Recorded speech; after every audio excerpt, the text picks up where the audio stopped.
के चाहेले भरल हमर मांग रे, बगली में तोरा नहीं बाटे भुंजल भांग रे।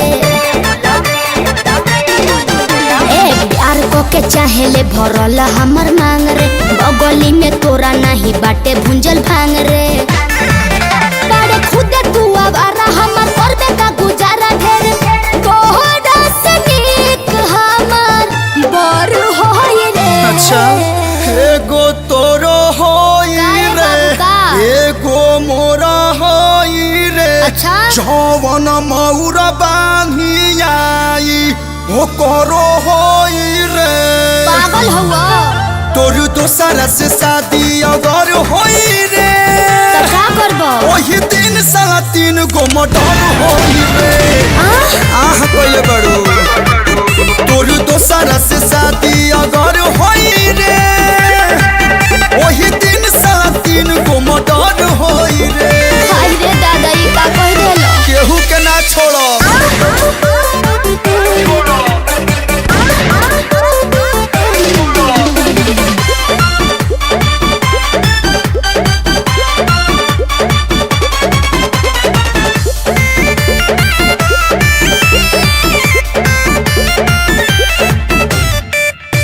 जहिया बारात तोरा दुआरा पे आई, मारो में बुझी है तोरा कोइले बोवाई।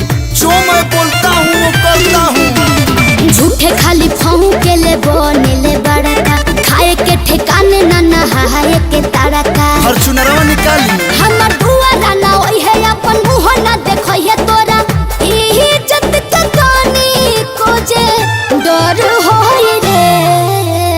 हम बैठी रोई रे, दिहले प्यार धोई रे। हाँ। तोरा पड़ल बाप सन अब दोसर कोई रे। तो सुन डिसीजन हमार, अरे बाप तोरा दोसर से शादी अगर होई रे, का करबो? वही दिन साला 3 गो छेद दे। तोरा दोसर से शादी अगर होई रे, वही दिन साला 3 गो मर्डर होई रे। अरे जाना बॉसू भाई का जब मारो तो बुझाई।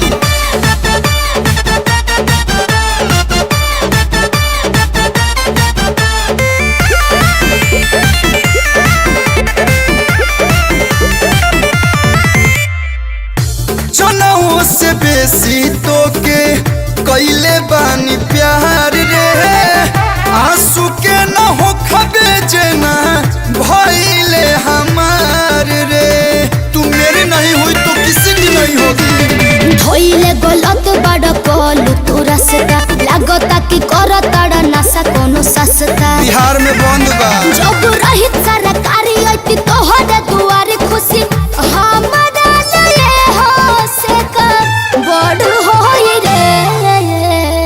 ना सबर होई रे, हो। झगड़ा के जरा होई रे। का? ज्योति सजन राजीव के खबर होई रे।